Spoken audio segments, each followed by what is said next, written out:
All right, Ellie. This is Amanda LaPlante. You're listening to Get Real to Heal on KWRHLP 92.9 FM. With me today is Jessica Manela Litwack. She's a social worker, certified gentle sleep coach, and the creator of mamaSpace. Welcome. Thank you so much for having me. Yeah. So I'm excited to talk with you, having gone through that whole phase of having a baby that didn't sleep, and then having a toddler that didn't sleep, and then now having a preteen that sometimes doesn't want to sleep. It's just so awesome to have you here to be able to pick your brain about ways that families can, get better sleep. Absolutely. Yeah. It's so important.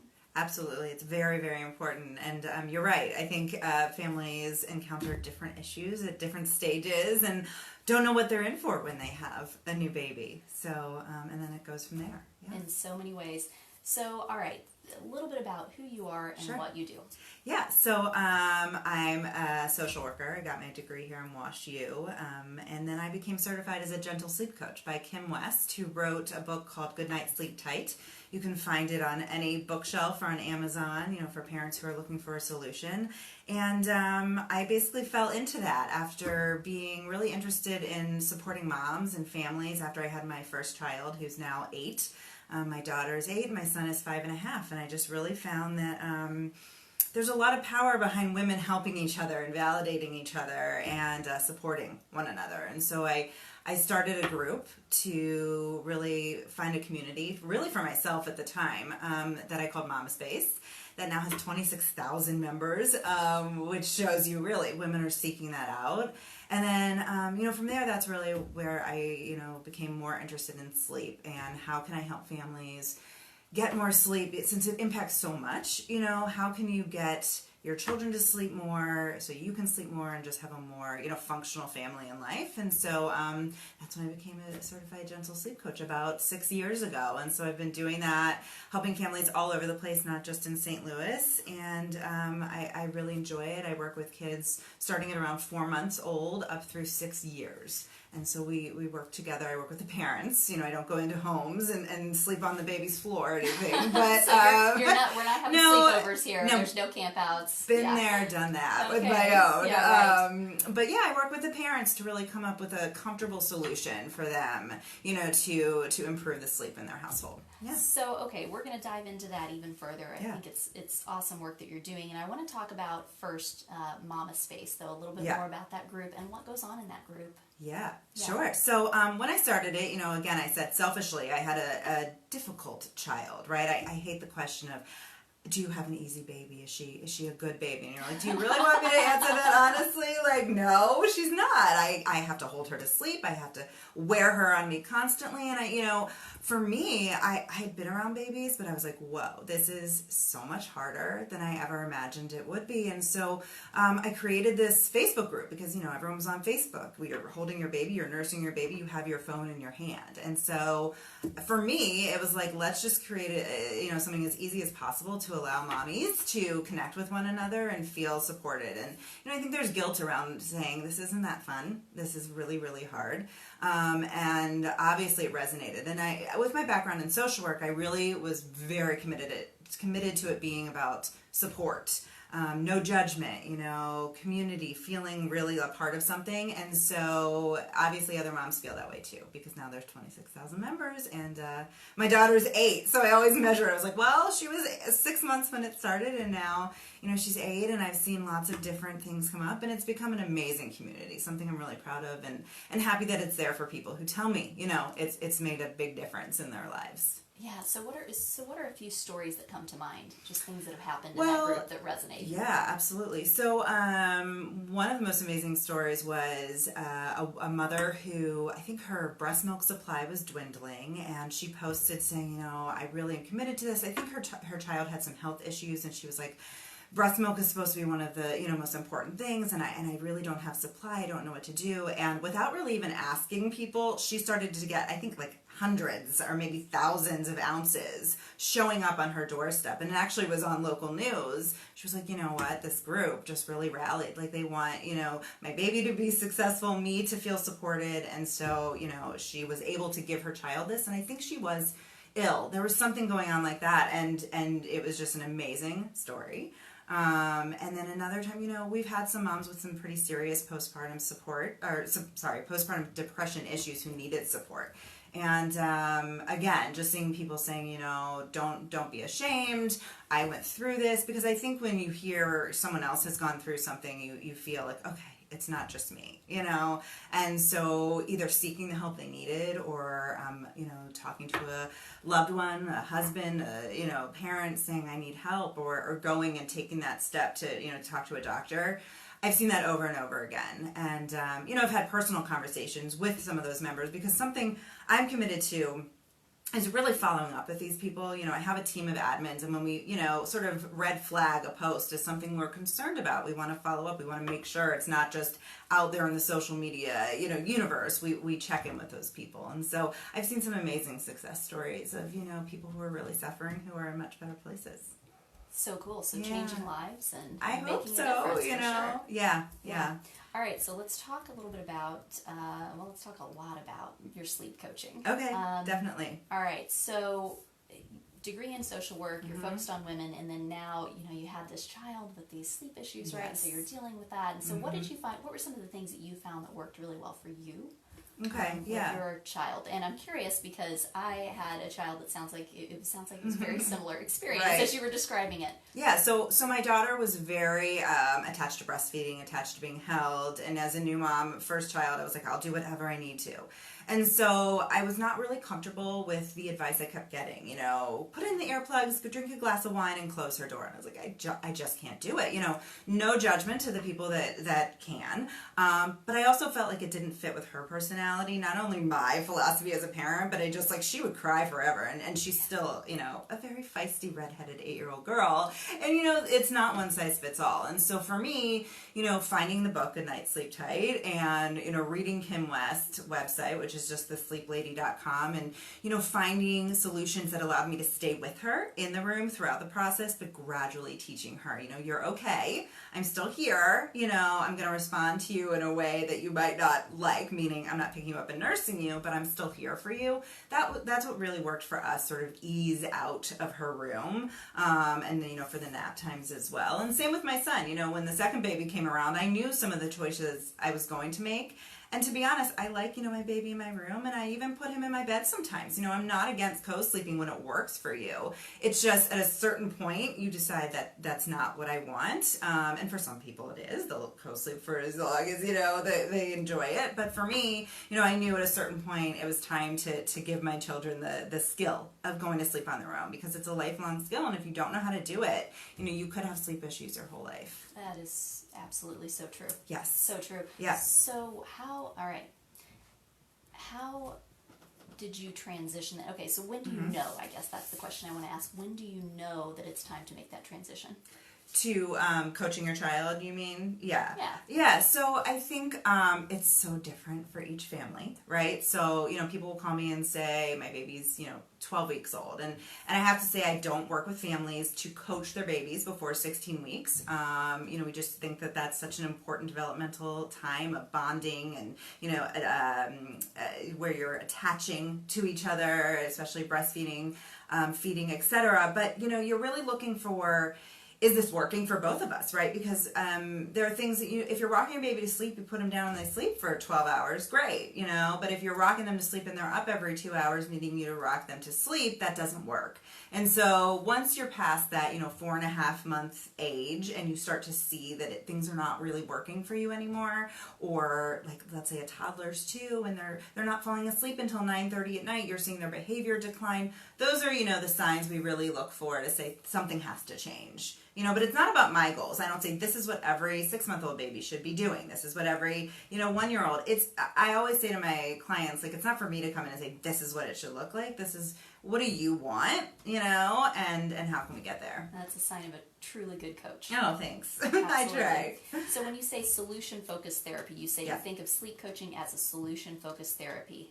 What does that mean? Well, I think that, having my background in social work, and I really was interested in clinical work, I understood therapy is about, you come in with an issue and you need to resolve it to some extent. And I think that these families come to me saying, I can't function like this anymore, I have moms crying to me on the phone. I have families saying to me, like, our relationship is, you know, on the decline. Like, we're having all these issues. And so I think, you know, there's emotional pieces, there's dysfunction going on, there's, you know, communication problems. And so really we're coming up with a solution for this issue that is affecting everybody in the family. You know, even if there are other siblings, you know, they might be, you know, not getting to have time with mommy because she's stuck breastfeeding for 3 hours every night at bedtime, you know. So I really do look at it as, you know, a therapy in a sense, because we are working on these issues to resolve them. Yeah, and so, all right, when we talk about all of these different ways that sleep impacts relationships and really everything, right? If you're not sleeping, nothing goes well. Totally. Nothing goes well. Yeah. So let's talk a little bit about why sleep is so critical to health. Sure. Yeah. So, you know, everybody knows what it feels like when you like stayed up too late or had to wake up too early for like a flight. You just don't feel good. I mean, there's lots of studies out there, you know, where you can see that your memory can be affected. Your just cognitive abilities, like you're just not functioning at your best, you know, and we talk about, like, let's say new mothers, obviously that's my area of expertise, but a new mom who has to go back to work, you know, let's say 10 weeks, 12 weeks after her baby is born and the baby's not sleeping, you know, she's probably not going to be at her highest functioning self at work. Or even a mom who's at home, you know, or a dad who, you know, hasn't slept more than a few hours at a time for months. They're not going to be able to attend to their child's needs in the same way. And so your mood is affected, your memory, you know, your just ability to make decisions, and the list goes on and on. So, you know, all of that information can be found on the, you know, the National Sleep Foundation's website. But I think it's also intuitive. You know when you're not yourself, when you're tired. Absolutely. I remember just walking. I really felt like a zombie. I just walked around like a zombie.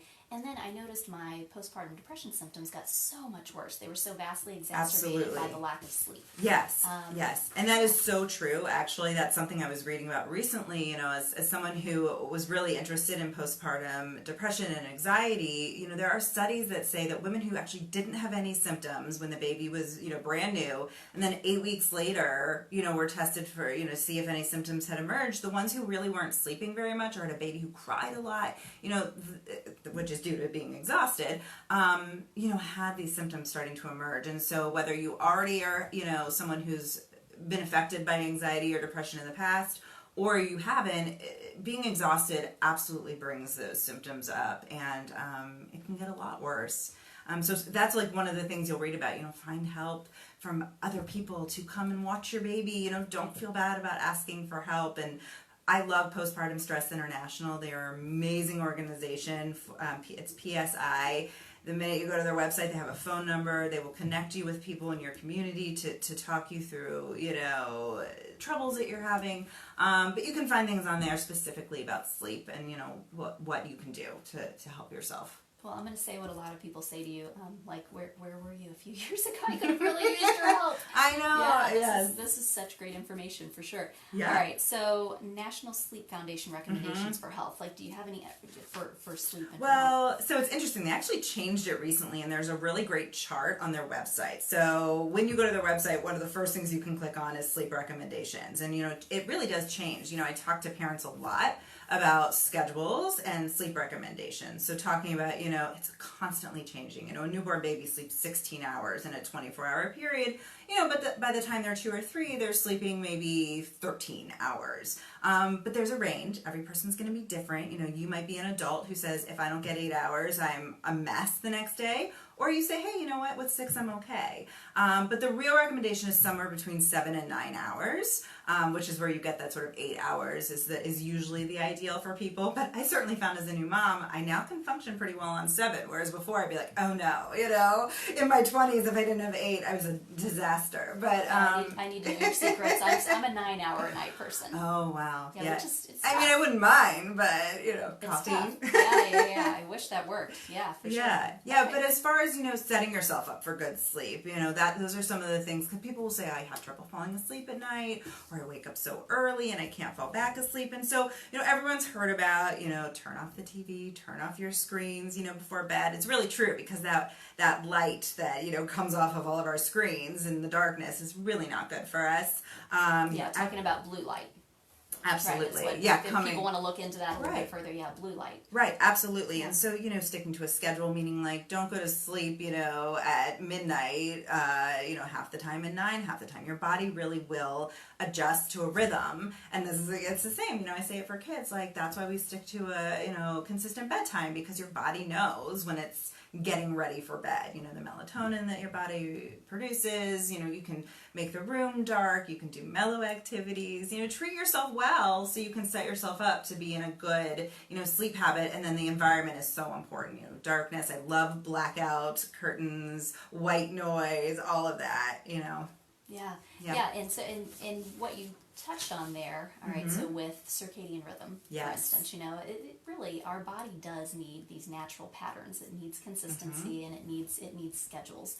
Absolutely. And our hormones are also intricately tied, right? And everything just, it's a big cascade that can happen if things get off. So it's important to stay on. Right, absolutely. And it takes a long time to get back. I think people will say, oh, my toddler, for instance, has never slept well, and I just, they expect things to get better sometimes in like 3 nights, and I say, it will take a little bit of time. When you're severely sleep deprived, it's going to take a minute to get back to, your highest functioning self. Right. And so we had some notes here on talking about parents and sleep deprivation.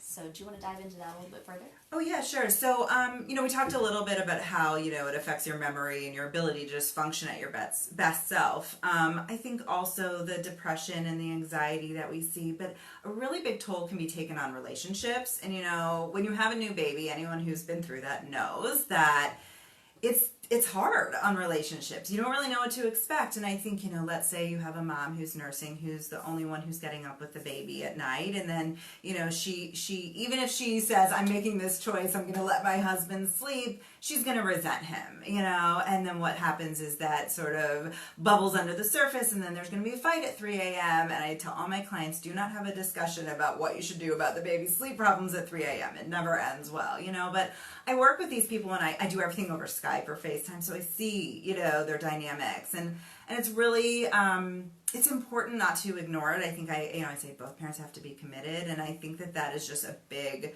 piece of all of this, is that, they say we're either fighting more, we're not talking more, we resent each other, and then of course the people who are going back to work, or, their social lives suffer.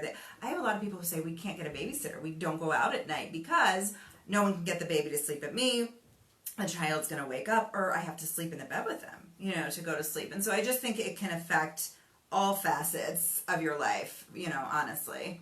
Yeah, 100%. So when someone reaches out to you and they're looking for support, what does that process look like? Where do you start? Yeah, so it always starts with a conversation. People say, help. I get a lot of emails around 5 a.m., where they're like, it was a horrible night. So we start with a conversation, what's going on? I get the information, I explain who I am and what I do. And really, it starts with a consultation. Like I said, I do everything virtually, face-to-face. And we talk about, schedules and routines and how to be consistent and all of that, because I think sleep hygiene and good sleep habits is where it starts. You can't just jump to the problem and say, here's your plan, step by step. You need to say, oh, your baby's going to sleep at 10 o'clock at night. Let's shift that a little bit earlier, because that's not developmentally appropriate, But, after that, after we say these are all of the big picture things, we're going to focus on your issue. And so it always is a crutch. So a crutch is defined as something that you do for your child they can't do for themselves. So patting their backs, till they fall asleep, rubbing their head, rocking them, nursing them, etc. They're depending on that to fall asleep, so they don't know how to do it on their own, And so if you eliminate that at bedtime, we always start with that, then that's their expectation. And so over time, this is how I fell asleep at bedtime. I was put down in my crib, drowsy but awake.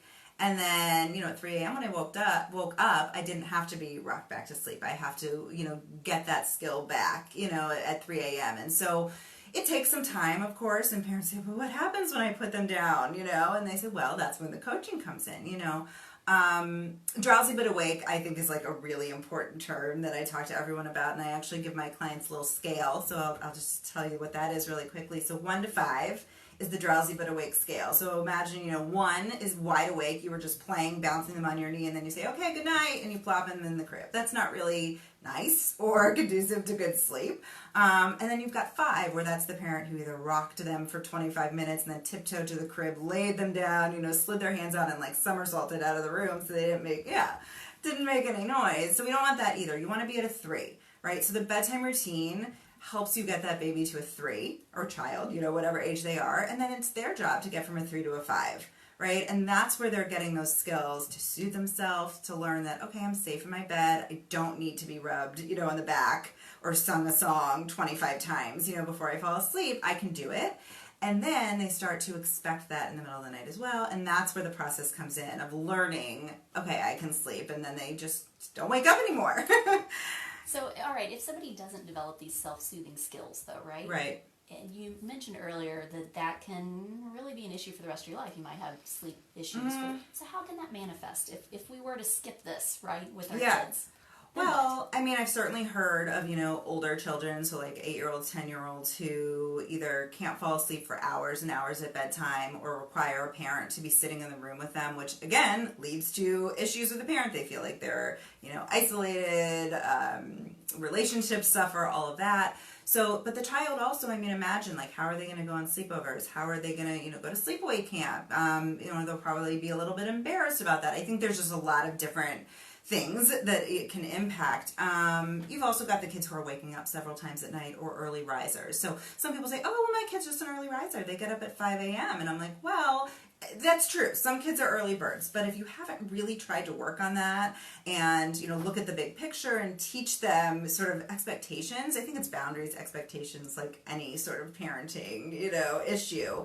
But then you've got teenagers who perhaps have sleep crutches like, playing a certain song. What if you have something that you can't sleep without a certain thing? I don't look at white noise that way, as long as it's a, white noise app. I mean, there's a million of those. I think those are okay, but if you've got something, I have to play this song, or I have to, have this specific blanket, like that can just get in the way, I think, of growth and development. And adults are the same way. You hear about people with severe sleep issues who have to take, the Ambien and all these other things to go to sleep. Yeah, absolutely. And Yeah. I was one of those kiddos that my mom, love you, Mom, was amazing about responding and always being there, and Right. really not ever letting me self-soothe and get to sleep right. And Okay. I kind of wondered. I have sleep issues to Yeah. this day, Yeah. and it just made me wonder. Yeah. Like kind of how does that really affect people? Right. Yeah, and I mean, it's hard to say. It would be really interesting if there was like a longevity study to say, okay, these are kids that never really were taught how to soothe themselves. What happened as adults? But I do want to say, as a gentle sleep coach, I firmly believe that like you can still attend to your child and respond to them. You don't have to walk out of the room. And again, no judgment to the people who do that. I just think that you teach your children that they can trust you. You're going to respond to them when they have a need, right? So my 5-year-old, if he wakes up in the middle of the night, I'm not going to ignore him. I'm still going to go to him. But, he understands this is his bed, this is his room, this is where you sleep, versus a child that walks into your room, climbs into your bed every night, and you just say, okay, that's what we're going to do. And again, that works for some families. But I just think that, I still believe parents should attend to their children, be there for them, and know that they're, so the children understands they will respond. But at the same time, you have to be able to do those things yourself too. And if they don't have that skill, they won't have the confidence. It's like attachment. If you go back and look at all of that, if children who have secure attachments know that they can go explore the world, but they can always come back, Yep, absolutely. There's some great research on that. Absolutely. So, all right, let's talk a little bit about, we touched on it, the postpartum depression. Sure. How do you recognize it? What do you do? Well, so postpartum depression, I mean, I think it's so interesting because I've learned a lot more about it, just being a mom myself, but also in school and then I was asleep. So I think, just feeling like you're not yourself. There's certainly normal postpartum, mood swings, right? Your hormones are going crazy, you're sleep deprived, and all those things will impact how you're feeling on a day-to-day basis. And again, like I said, it's hard, especially if you have multiple children. You just feel like, where did I go?